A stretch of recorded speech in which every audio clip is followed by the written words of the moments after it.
After my billionaire grandpa died and left me his entire estate, my parents, who had abandoned me since childhood, sued me over his inheritance. When I walked into the courtroom, they smirked. But the judge stood up and said, "Wait, you're—" They never expected what came next. When I walked into that courtroom, my parents were already smiling cold, victorious smiles that once terrified me as a child. They thought they'd won before the trial even began. After all, who would believe me?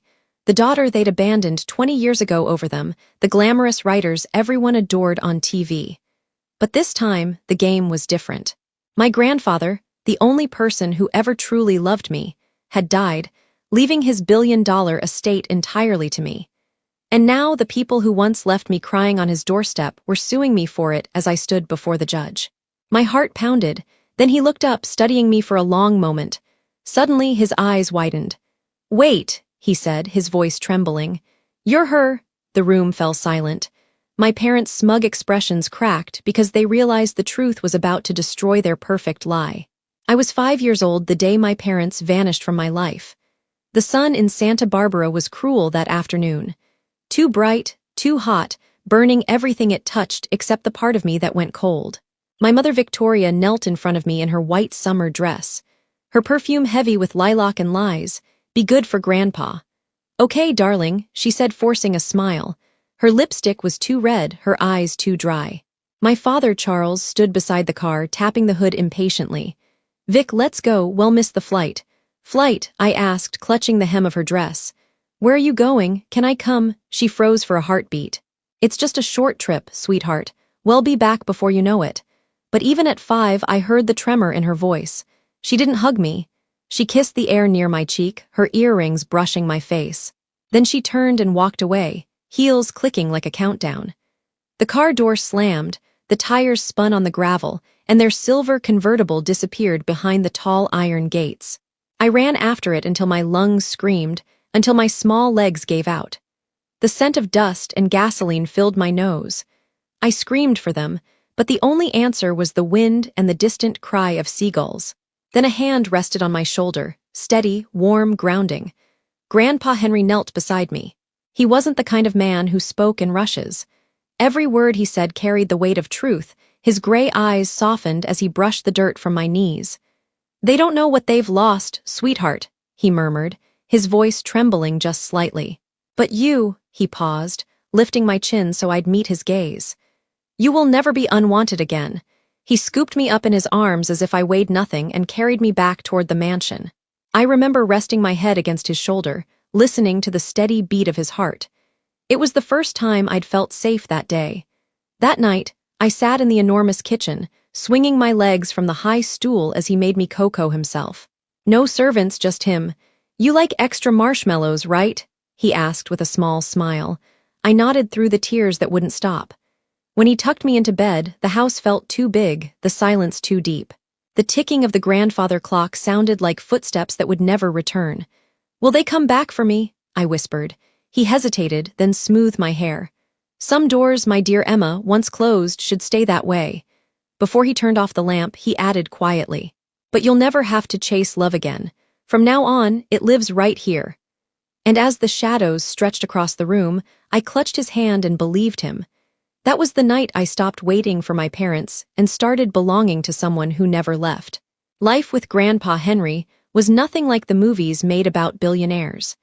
His mansion sat on the Santa Barbara cliffs, overlooking the Pacific like a quiet fortress. But inside, there were no glittering parties or endless staff rushing about. Instead, there was structure, discipline, and most of all, purpose. He woke me at 6 every morning. "Up, Emma.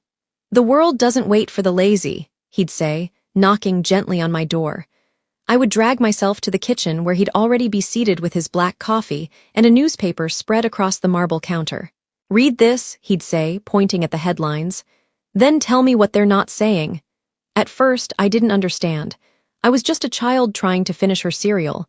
But as the years passed, I learned his real lesson. Never take a story at face value. Truth, he believed, always lived beneath the surface, and sometimes you had to dig through dirt to find it. He was the founder of Whitmore Industries, a global shipping and logistics company that connected continents. But to him, the empire mattered less than integrity. Money, he often said, is like salt water. The more you drink, the thirstier you get. So make sure your thirst is for the right things. I watched how people treated him. Politicians shook his hand. Lawyers sought his advice. And employees feared disappointing him. Yet he was never cruel, just firm, fair, honest. When I was 10, he brought me to his office for the first time. The glass towers downtown glimmered against the sunset. Inside, everyone greeted him with respect and me with curiosity. "This is my granddaughter," he introduced proudly. "One day, she'll ask harder questions than any of you." I remember smiling shyly as he placed his hand on my shoulder. It wasn't about grooming me for power. It was about teaching me to see the world clearly. Every weekend, he'd drive us to the community center he funded. While other billionaires donated for publicity, Grandpa stayed for hours helping children read or teaching them how to balance a checkbook. "Power means nothing," he'd whisper to me, "if you use it to rise alone." At 16, I found my parents' faces again, this time on TV. They were laughing on a red carpet in Los Angeles, promoting a reality show about second chances. I remember holding the remote tightly until my knuckles turned white. Grandpa entered the room quietly, watching the screen. "Do you miss them?" he asked. I wanted to say yes, but instead I whispered, "Not anymore." He nodded slowly. "Good. Missing people who left you is like staring at closed doors. You'll never notice the open ones." That night, he gave me my first real gift, an old leather-bound journal. "For your truth," he said. "One day the world will try to rewrite it. Don't let them." I didn't realize it then, but that journal would one day save me in the same courtroom where my parents tried to destroy me. The morning my grandfather died, the world felt wrong. The air was too still, the ocean too quiet. I found him in his study, slumped over his desk, his reading glasses still resting on the open pages of his journal. The last thing he'd written was just one line. "Truth in the wrong hands turns to Poe *, son." I didn't cry right away. I just stood there numb, staring at the man who had been my world. The man who had replaced everything I'd lost. When the grief finally came, it tore through me like a storm. The funeral drew half the city. Billionaires, judges, former presidents, everyone wanted to be seen honoring Henry Whitmore, the man who built an empire with honesty. But all I wanted was one more hour with him, one more lesson, one more cup of cocoa on a rainy night. Then I saw them, my parents, standing near the front row, dressed in black designer clothes, sunglasses hiding their expressions. My mother, Victoria, cried into a lace handkerchief, but even from a distance, I could tell the tears were fake. My father, Charles, looked bored, like he'd rather be anywhere else. When the ceremony ended, they approached me for the first time in 22 years. "Emma," my mother said softly, tilting her head.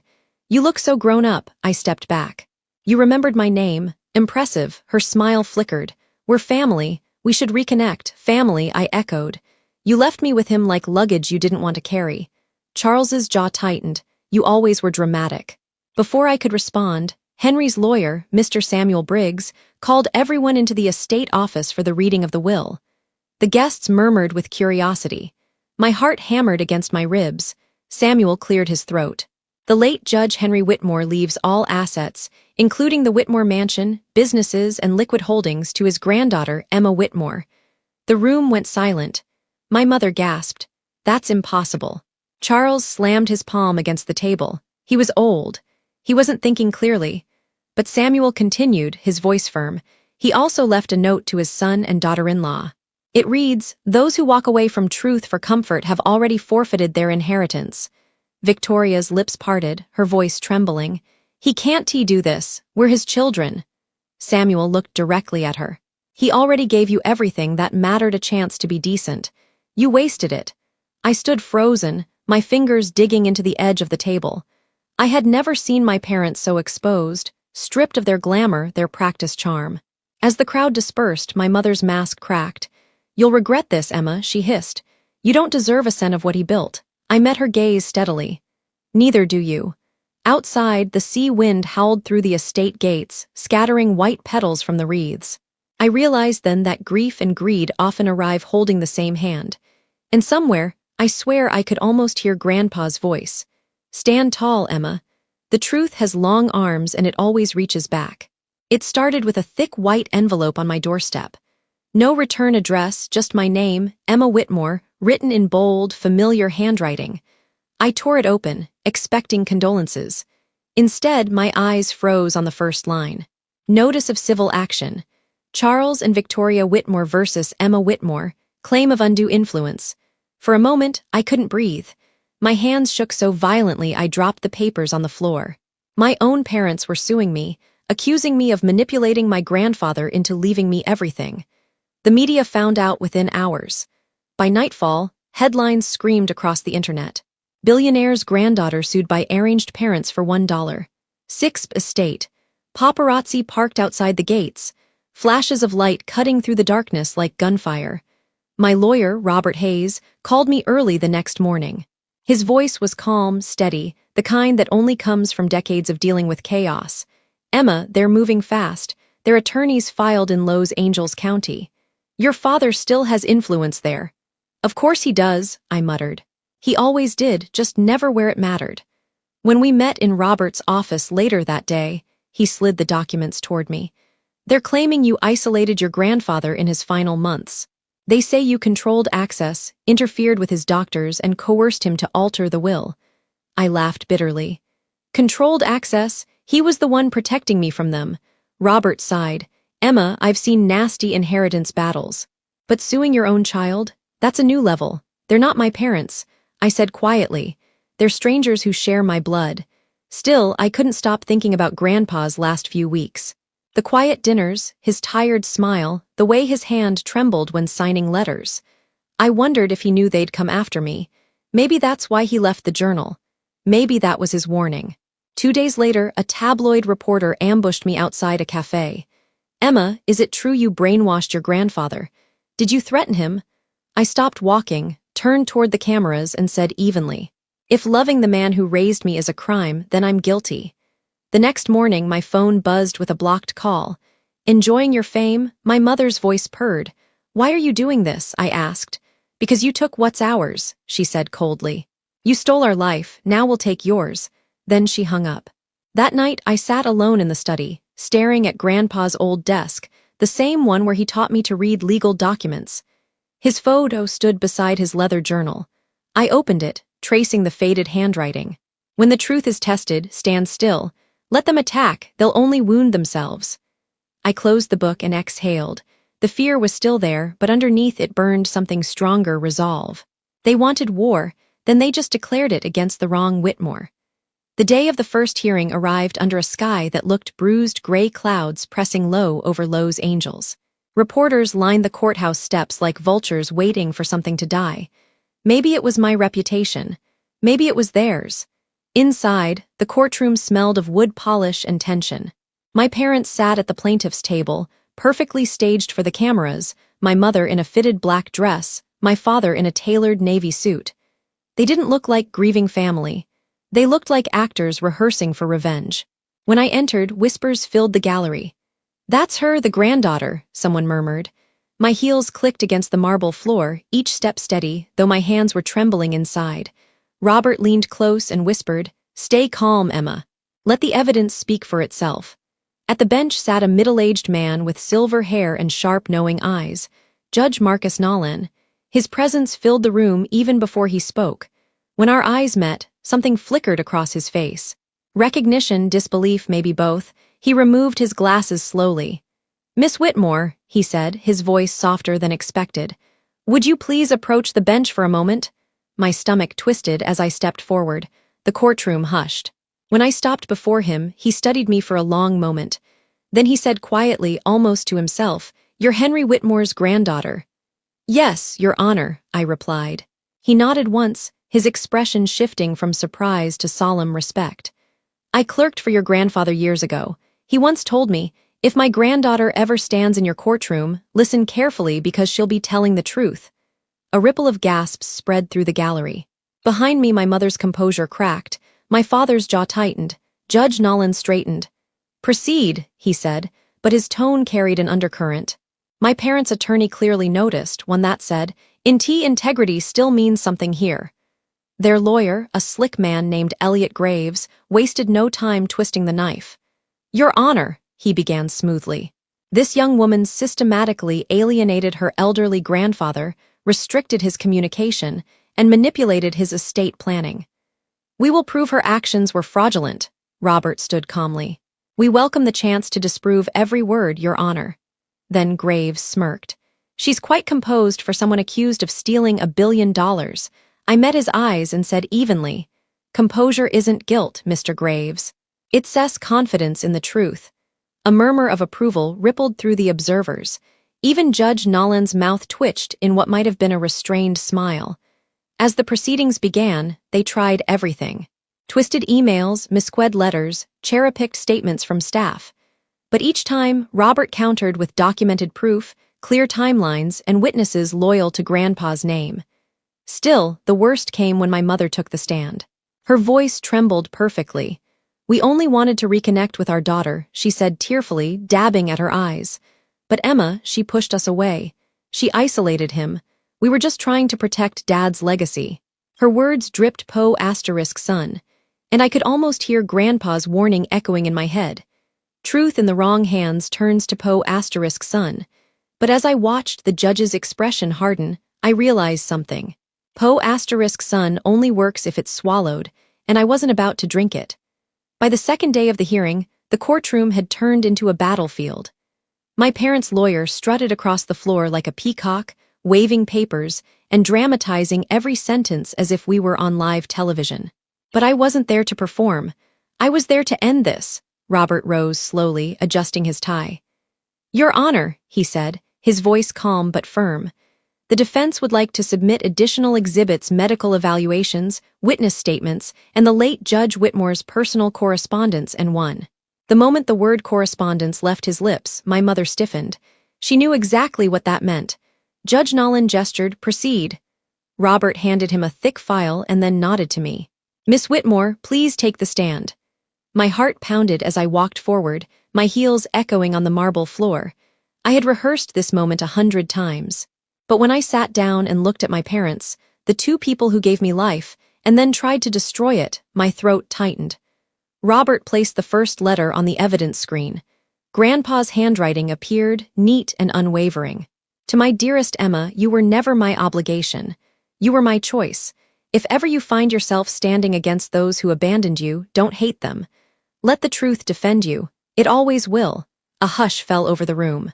My mother's perfectly painted expression faltered. My father stared down, jaw clenched. Robert continued, "These letters span 10 years, each one affirming Judge Whitmore's mental clarity, affection, and deliberate intent to entrust his granddaughter with his estate." The plaintiff's attorney jumped to his feet. "Objection, Your Honor. These so-called letters are emotionally manipulative. They prove nothing." Overruled. Judge Nolan said sharply, "The deceased's intent is precisely the matter under review. Continue, Mr. Hayes." Robert gave me a small nod. It was my cue. I took out the leather-bound journal Grandpa had given me when I turned 16. Its pages were worn, its spine cracked from years of use. "This," I said softly, "was my grandfather's diary. He wrote in it every night until the week he died." End quote. I flipped to the last entry. The ink was faint but steady. "My son and his wife live for appearances. My granddaughter lives for truth. The estate must go to her not as a reward but as a safeguard. She carries my conscience where I can no longer carry it myself." The silence that followed was heavy, sacred. My mother's mask finally broke.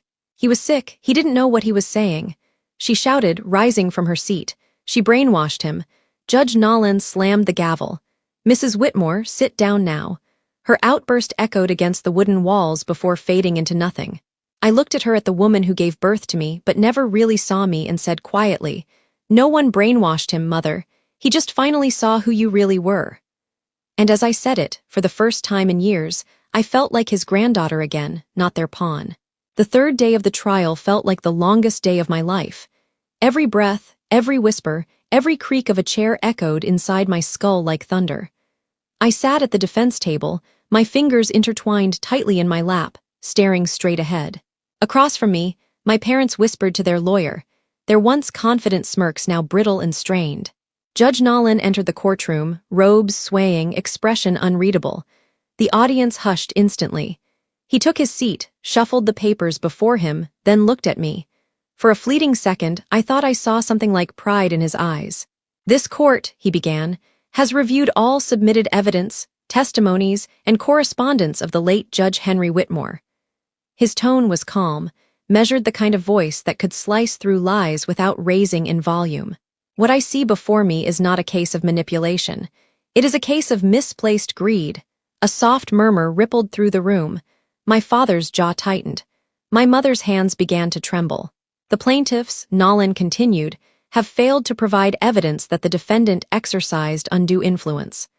On the contrary, the deceased own letters, medical reports, and will demonstrate deliberate sound judgment." He paused, eyes sweeping over my parents. "Therefore, the court dismisses the plaintiff's claims in their entirety. The will of Judge Whitmore stands.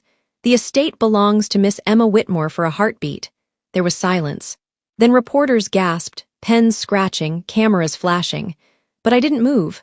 I just sat there frozen, my pulse echoing in my ears. Judge Nolan looked directly at my parents. "Justice," he said clearly, "does not side with blood. It sides with truth." My father slumped back in his chair as if the words had physically struck him. My mother stared at the floor, lips parted, but speechless. The gavel came down a single sharp crack that felt like the end of a war. When I finally stood, my knees nearly buckled.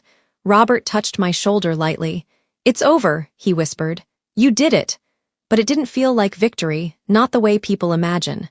It felt hollow, like standing among ruins after the fire dies. As I turned to leave, my mother's hand shot out, gripping my wrist. Her nails dug into my skin. "You think this makes you better than us?" she hissed. "You'll regret this, Emma. You'll end up alone just like him." I met her eyes calm but unflinching. "I'd rather be alone than empty," I said, pulling free. Outside, the sunlight hit me like a cleansing flame. The crowd surged forward, microphones thrust in my face, questions overlapping. "How does it feel to win? What will you do with the money?" I stopped on the courthouse steps, the California breeze tugging at my hair. "It wasn't about money," I said quietly, just loud enough for the cameras to catch. "It was about truth."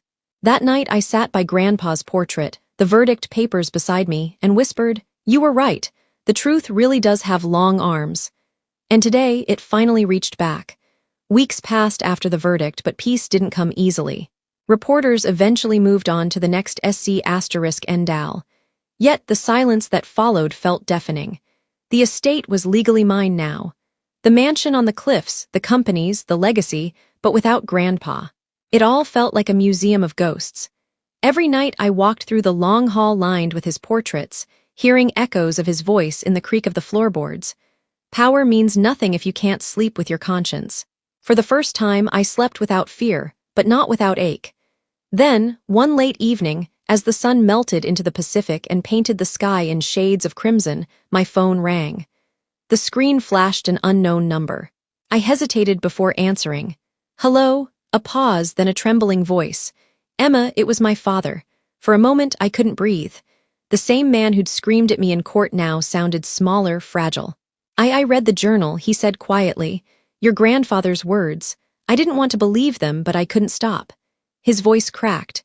"He wrote that I lost my way, that I stopped being his son long before he wrote his will." I closed my eyes. "He also wrote that it's never too late to do what's right." He exhaled shakily. "I don't deserve forgiveness, Emma, but I needed you to know I'm sorry for everything. For leaving you, for blaming you, for being the kind of father he warned you about." His confession hung in the air like something fragile, something sacred. For a long moment, neither of us spoke. I stared at the garden through the window, the same one Grandpa had planted for Grandma decades ago, and I felt the wind stir through the roses.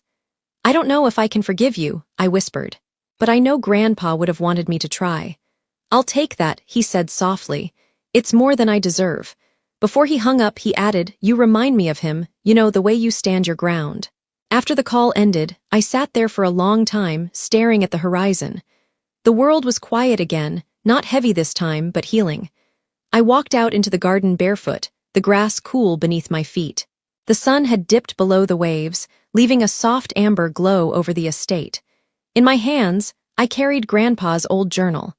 I flipped to the final page where his last words were written in faded ink. "True justice isn't found in the courtroom, but in the hearts of those who keep believing in it." I smiled through the tears that finally came. "I believe, Grandpa," I whispered. I always will. Somewhere in the wind, I could almost hear his reply, calm, proud, and gentle. Then I can finally rest my girl.